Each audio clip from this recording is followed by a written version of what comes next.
Good afternoon and welcome into the latest edition of the Hook 'em Hoops podcast, brought to you by BetMGM and the Field of 68. Excuse me. I'm Jason Conander, joined by Zach Davis, Tommy Yarish, fresh off a big Longhorns win, their first home win of SEC conference play, their second quad one win of the season. Guys, it's impossible to overstate how big Tuesday's win was for the Longhorns.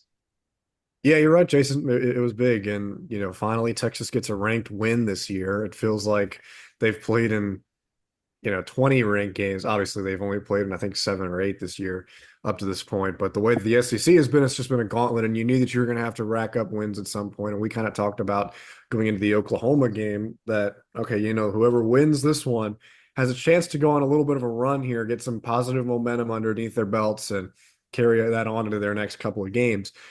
Texas got, I'm trying to think of a polite way to put it, spanked by Florida the other night. So that wasn't the greatest way to come out of that Oklahoma win, but they bounced back last night or on Tuesday night, and it wasn't a pretty game, but you don't apologize for winning ugly games. So much needed win for the Longhorns, and you've got another tough stretch coming up here. You've got to play your rival again. The good thing is and I'm on your home court this time. And they've got a tough game coming up the day that we're recording this. They play Ole Miss. So another home court environment for Rodney Terry and company with a chance to have a better night offensively. Look, I think this is going to be kind of out of the blue, but I think Ronnie Terry is both underappreciated and underrated in college basketball. And I Oh will my throw that God, out there. finally Jason, somebody agrees with me. no, he is a coach. He's obviously a coach. He's a player's coach who plays gritty, hard basketball. You can tell he was upset with the Florida game and how they collapsed in the second half. I mean, what was the score? I think with like 13:30 left, the game was 3-1 or something. And this was a game where Texas could have easily let go. They could have let themselves down. They're coming off a bad loss against Florida. Now they're back in the Moody Center, and it felt like the Moody Center hasn't worked all year, like we've seen it the past couple of years. And we saw the Missouri game. I mean, it was loud. It was packed. The fans were loving the gritty basketball. No one was quitting. Trey Johnson, I think, went 2 for 14 from the field, and Texas still was able to win. Texas is missing their best defender in Kendall Weaver, and they let up 53 points. They didn't have a lead in the second half until the final 4 minutes of the game. That's a gritty team. We see against A&M in the past A&M game, and then against Florida, they collapsed. They competed in the first half and they collapsed. I texted you guys the night of the game. This team is built for a first four deep March kind of run. They they have a very good dude in Trey Johnson. How do I phrase this? It doesn't make sense, but this team, if they can get hot, we know what we know what they're capable of shooting. I'm getting so excited. We know what they're capable of on offense, and we know how well they can play on defense. And I'm losing all the words I'm trying to get out of this. But I really like this Rodney Terry squad. That's the point. I think Rodney Terry's built a terrific team built for March. Not built for January, built for March.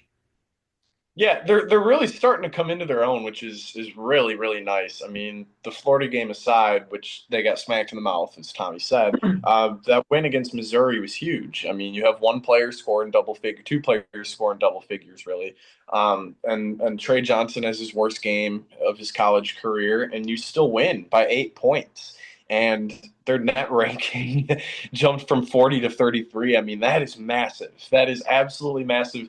They are a win against Texas A&M away, and we'll get into the A&M game here in a little bit. They're a win away from being a top 30 team in the net, and that's a really, really big deal based on where things were at the start of conference play. Another thing that I want to continue to hammer home on all these shows is that Arthur Kaluma has just been so excellent this year. I mean, he is Texas's best defender. He can guard positions 1 through 5. What he gives Texas that they have not had under Rodney Terry, he is just a hard-nosed rebounder, and he will go up, crash the glass, get the hard boards. Zach, like you said, last night was or Tuesday night, I'm losing track of my days, was a gritty win for Texas. Arthur Kaluma was at the middle of it. He led them in scoring, he led them in rebounding, he made big defensive stops. Arthur Kaluma has played such a big role on everything that Texas has done lately and really all season. I just couldn't be any more impressed. And then Jordan Pope. Jordan Pope didn't have his best game against Missouri, but he's starting to become more of a complete player. He's not just a shooter anymore. He's starting to actually make passes. He's starting to show that he's somewhat playable in the biggest moments of games where you don't just need him to get a basket. And when he's not playable, Julian Larry's been really good lately. And Julian Larry gives you stability. Julian Larry's been a good defender. He's been a good facilitator. He's been a great free throw shooter, which another thing Texas just for whatever reason hasn't had these last few years. And so I agree with you, Zach, in the sense that like this is probably Rodney Terry's best team on paper. And we're seeing in the Missouri game and in the Oklahoma game what they're capable of. Like Missouri and Oklahoma are two almost certain NCAA tournament teams, potential second weekend teams, and Texas just beat them both. And so I'm excited about what this team's doing. Obviously, there's still room for improvement. Like Tremont Marks scored 3 points against Missouri. Trey Johnson had the worst game of his career. You want Kendall Weaver to come back sooner rather than later. But yeah, I'm with you, Zach. It's impossible not to be excited. Yeah, Trey Johnson had the worst game of his career, and he still had 12 points. Like, if that's going to be the worst game of your Texas career, fine, you're going to have that. And we talked about it from the start of the year. The Trey Johnson experience is going to be a roller coaster in terms of the guy is going to have a bunch of games where you look at the box score and he's 3 of 15 from the field and 1 of 8 from three. But then he's going to have those games where he's 9 of 15 from the field and 6 of 8 from three, and he's got 30 something points. And you're blowing a team out of the water because the supporting cast around him has done well. What I haven't seen yet is a game like that where Trey can have 25 plus, for example, and then you see Arthur Kaluma come in with 15 plus or Tremont Mark come in with 15 plus. It's kind of just been Trey Johnson leads the way and everybody else kind of chips in. So what I'd like to see this Texas team, and I'll give Frank Haith a lot of credit. He kind of Frank Haith, the assistant coach who kind of helps with the offense, that I think that they've been much better offensively these last few games. Obviously, the Mizzou game is not necessarily the example you want to look at when it comes to good offense, but when you look back at the Tennessee, Auburn, Oklahoma, obviously they only won in that Oklahoma game, but I thought they looked much better offensively against Auburn and Tennessee. Couldn't get the job done, obviously, that's all that matters, but from what we had seen in the first A&M game, and then what we saw against Florida and Missouri wasn't that great. But there's been good, and Frank Haith has shown that hey, we can get this offense going, and so they just need to find a more consistent way to do that in terms of having Trey Johnson have a good night, and then getting Arthur Kaluma, getting Jordan Pope, Tremont Mark to knock down their shots too.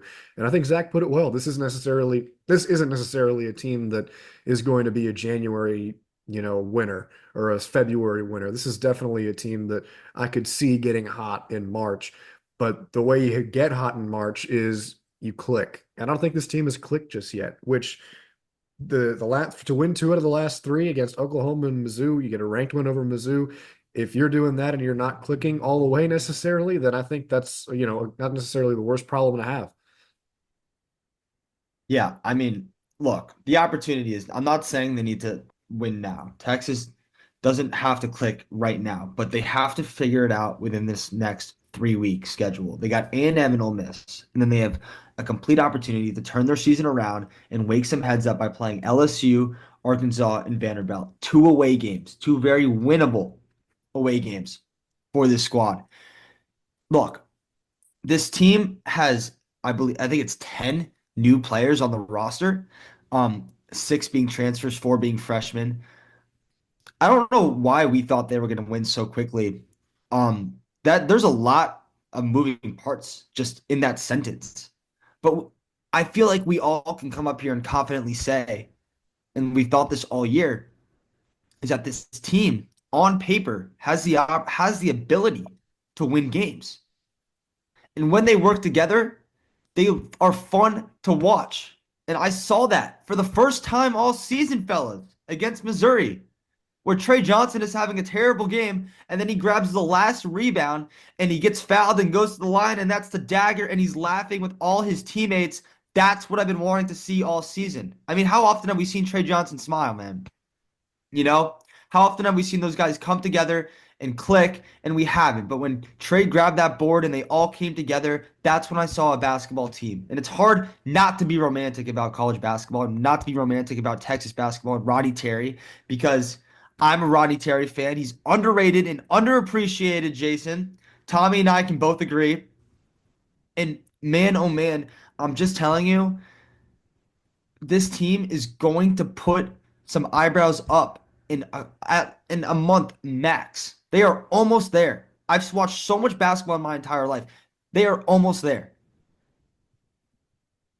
I agree. I think that they are almost there. I think Rodney Terry is a great coach. I do. I've always, my question is if this is the job for him. I think that he's a good coach. I think that he's a good culture guy. And I think the one thing that he's done this year that he hasn't in years past is he's adapted and he's kind of changed his style up a little bit. Like the thing that people love to clown him for on Twitter is that he doesn't take timeouts during big runs, and he has this year. He has been really smart about his timeouts and being strategic about when his team needs a rest, when they need to regroup, before something gets ugly. So I got to give him his praise for that. Let's talk about the SEC for a couple minutes here before we get into the A&M game. Texas is 2-4 in conference play, still kind of towards the bottom half there, but there's a group of teams, a group of 3 teams ahead of them that I think Texas is better than all 3. It's Mississippi State, Vanderbilt, and Georgia. And then the 4th team ahead of them, who's a game and a half ahead of them, is Texas A&M, who Texas plays this weekend. And so Texas isn't going to win the SEC. We know that. The best team in the country plays in the SEC right now. There's also Alabama and Tennessee and Ole Miss who are really competing hard for this conference championship. But where do we think Texas stands, at this point of conference play? We're a month in, really, about a third of the way through, or maybe a little more than a third of the way through. And what are we thinking about where the Longhorns sit in the Southeastern? Yeah, I still think they're kind of middle of the pack. I think they can certainly elevate themselves to being a top towards the higher end of that tier if they can continue kind of this run after the Oklahoma game of, like they've won 2 out of their last 3. If they split this A&M and Ole Miss series, or if they win them both, then I think you go with a lot of positive momentum into LSU and an Arkansas team that kind of just hasn't clicked either, and they're battered and bruised. They lost Boogie Flange for the year. That's going to be a huge loss for John Calipari and Vanderbilt. So, you've got in these next 5 games, Texas has a chance to really build themselves up and continue to click and continue to put things together before they host Alabama and Kentucky back to back. And I think this is their chance to stack some wins here and build some more confidence and get some good games under their belt. The good thing is they get their rival at home. I think that they go into a awesome environment at Ole Miss. I think that's a game that, Rodney Terry obviously wants to win every game. I think he wants to win this one a little bit more, and he should. And I know every single player on this team, I Hope so. believe, wasn't a part of the Chris Beard team or teams. Every single guy should want that game because this is his chance to prove, hey, you guys wanted this guy back, and I beat him. And so that I think that's obviously not the end all be all for Rodney Terry, I don't think, but that is a huge opportunity for Rodney Terry. So that's the game that I've got my eye on. But yeah, LSU, Arkansas, and Vanderbilt. I'm rambling on. I'm sorry, but yeah, I'm looking at the middle of the pack in the SEC, and I think that if they close the year out, around 500 in these last couple of games, then you're looking at a tournament team. I think it's hard not to ramble about that Mississippi State the Miss Ole Miss game. Sorry. I mean, can you imagine? I mean, I feel like Chris got a little lucky not coming here, like full honesty. Yeah. Can you imagine what the Moody Center would have looked like if Chris was there? Hold on, let me cut you off right there. Actually, I can't because it hasn't looked very, very packed the last couple of games. I mean, it's No, it freezing in hasn't. Austin. There's no excuse to not go watch basketball. Well, wouldn't that be the excuse to not go watch basketball? That it's freezing outside? Oh, it's indoors. It's indoors. Yeah, basketball's indoors. Right, but you got to get. We're right, not playing right, at DKR, Tommy. No, I understand that, but you got to get there. Everybody, there's Yeah, ice all over the roads, Uber right? have a yeah, but it's also they're Sorry, not I had to. Sorry, I had to fit in my little thing about Texas basketball. Tendency to No, continue, Zach. it's No, you're completely absolutely valid. right though. Yeah, no, you're You guys right. know I'm obsessed. I'm obsessed with like the Ken Palm like away rankings, home court advantage Yeah, rankings. And Ken Palm's got him at 19. So I don't know what that Texas. Texas. It's crazy. Wait, you And said they I got think him mean, at I I told what? think this. Yeah, I don't really. I told you I don't understand what the stat means, but that's what it says. I just it's more, I kind of use KenPom.com like the Bible. But anyway, it's we move forward. Yeah, no, basically, look, the SEC is as competitive as it gets. There's not a lot. There's not a lot of you look at the games and you're like, okay, they played Auburn, they played Tennessee, they played Florida. They should have an easy run here on out. And then you're like, okay, there's Kentucky, there's Alabama, there's Ole Miss, A&M again, Oklahoma again, Mississippi State. There's no breaks. It's all gas in the SEC. And like we talked about as SEC season was starting, was we need those 11. You need those 11 wins. You need to win the away games. Texas has two wins in the SEC, and they're both quad one wins. Very underrated that Missouri was a quad one win. It was barely a quad one game, yeah. and that was a big win because that's right on the bubble. So now the net rankings, Texas got boosted a lot more than they should have. On bracketologist.com, Texas has reached its highest ranking of 33. So Joe Lunardi doesn't have Texas in his um bracket necessarily, but other websites are considering Texas a tournament team. And you don't got to win all of them, but you can't blow the easy ones, and you got to find a way to win a couple more quad ones. And the good thing about the SEC is they offer a lot of those opportunities, and there's not a lot of games to really blow. But the ones that they are going to have, like the away game at LSU to me is a must-win game. That is must win for Texas. The away game at Vanderbilt, tougher opponent, but also kind of a must-win game. Those are two away games that are pretty winnable. They're quad two games still. Um, and that'll help the SEC standings. So there's like to round up my point, there's no breaks in the SEC, but there are must-win games, and Texas has a couple of those coming up in the next couple of weeks. So let's talk about the one that they have coming up on Saturday. They take on Texas A&M for the second time this year, and honestly, it's kind of weird having a repeat opponent for the second time in a month. What were they thinking doing this? I Texas shouldn't be playing A&M again until at least the back half of February, but I digress. Um, we're recording this a couple days before the game, but I'm just going to go out on a limb and say like, Texas will be favored in this game. Um, and I think they should win because even though Texas A&M is a good team, I think that they are beatable, especially given the way Texas has been rebounding lately. But for me, the two things that are going to play a big difference in this game, playing a two-half basketball game, because the last time Texas played Texas A&M, they showed up for 20 minutes, and we were all like, oh, okay, they're actually kind of responding well to the environment. And then for the second 20 minutes, it was like, all right, like seriously, what am I even watching anymore? And so they need to show up for the whole 40 minutes on Saturday. The other thing for me, kind of bouncing off that environment point, I really hope the fans show up for this game. There's no excuse. It's the first time Texas has played Texas A&M in Austin in over a decade, and so you hope that it's going to be a rowdy environment.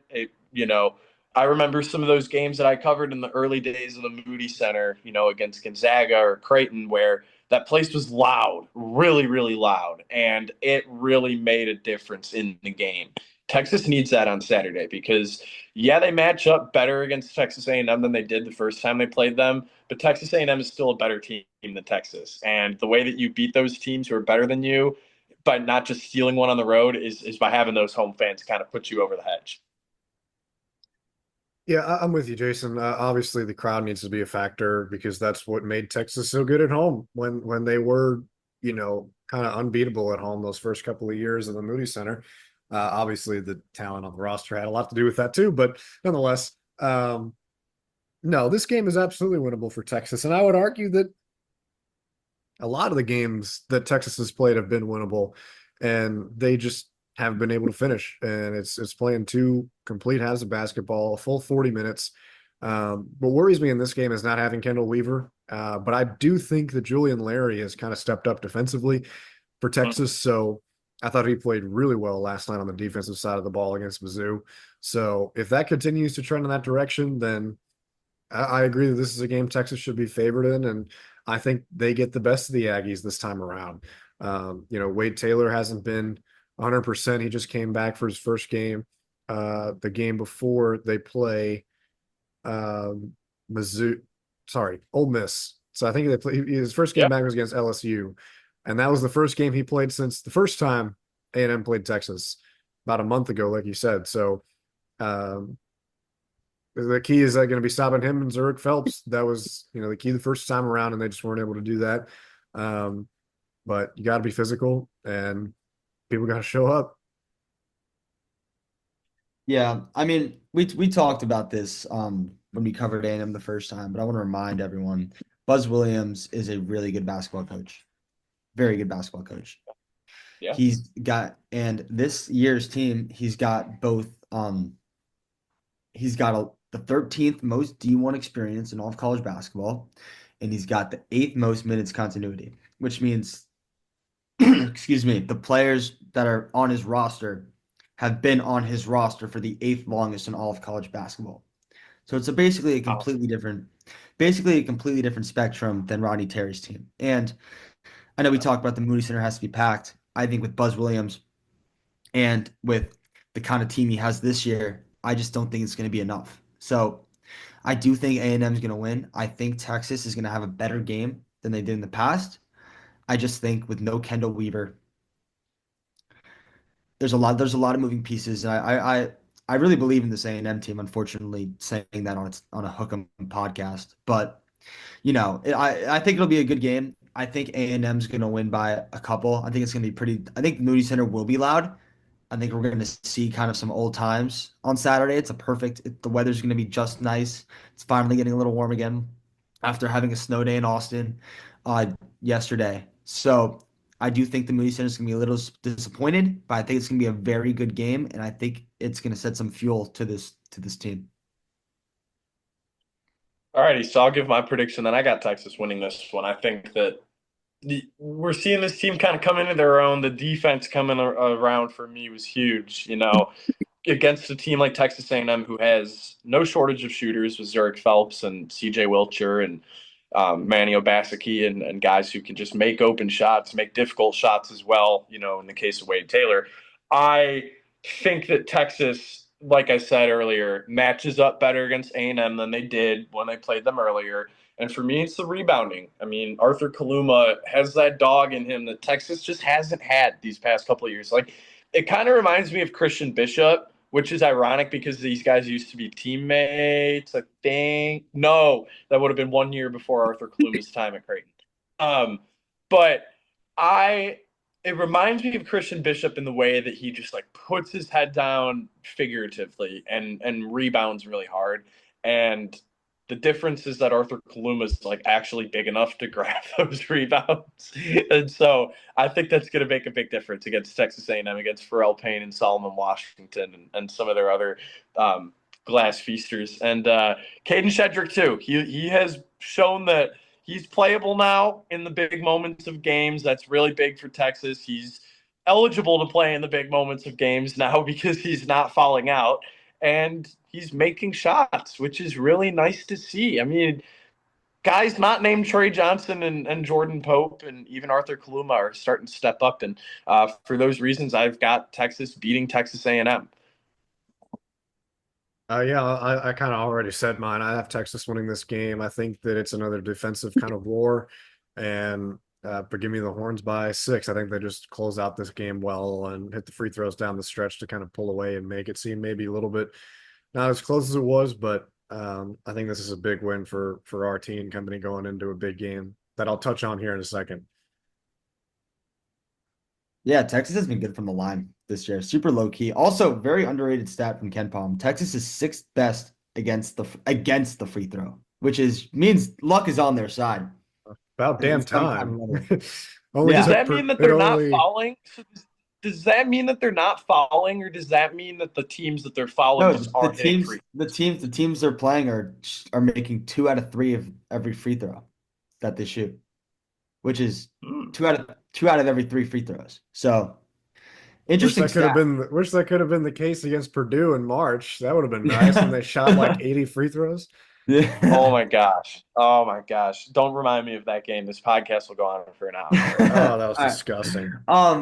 So yeah, I kind of said my prediction too. I think A&M closes out, but I just don't think this team is right there, right ready to pounce, play 100% of their basketball. I think it'll be a good game.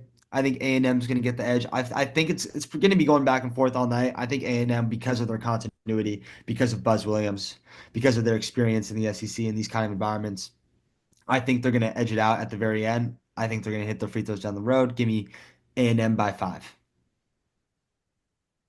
Scary stuff. All right. That's it for me. Tommy, I know you had something that you All right. wanted to add because you won't be with us for the Ole Miss episode. Yeah, I apologize. We'll be in the Senior Bowl in Mobile for the Senior Bowl, so I won't be here for the Ole Miss show, and I can't wait to listen to you guys handle it. So, just my 2 cents on Ole Miss. We make the joke several times on this podcast that our good friend Rodney Terry listens. So, Rodney, I really hope you're listening to this, and I'm looking right at you when I say this. Please, man, for the love of God, please beat Ole Miss. Just shut everybody up. You're already going to shut everybody up this year when you win in March again when you get there. Just please, just stop this nonsense. Please shut everybody up about bring Chris Beard back or Chris Beard was the right guy. Get all that out of here. Like, please, just win the game. I think you can win this game, and you would cement yourself so much more if you won this game. I already have all the respect in the world for you. I think you're a great coach. Please win this game, Rodney. Please win this game. I'm not going to love you any less if you lose. I won't, but please win this game. So, and thank you, Mr. Terry. I appreciate it. And thank you guys for letting me do that. And I will miss you greatly. Hey, my hand's up Yeah. with you. I'm right there with you, Tommy. I'm right there. That's all I have to say. Hey, if Rodney Terry is able to pull off that win on the road at Ole Miss, man, that would change a lot. I think that would change a lot just between the culture and we'll get into it more as the game nears. That's Build kind the of the fun thing about statue, the SEC Jason. is Build the yeah, statue. right. All right. Yeah. I'll Or sculpt it. tell him he's I'll do that. I'll sculpt it. or tell him he's guaranteed to have his job back next year at the very Yeah. least if he wins that. All righty, that's it for today's episode. Thanks for joining us, Tommy and Zach and Jason. So nice being here talking Texas basketball, especially with them winning some games now. 2-4 in SEC play. They'll try and advance to 3-4 when the Aggies come to Austin on Saturday. But until then, have a good one.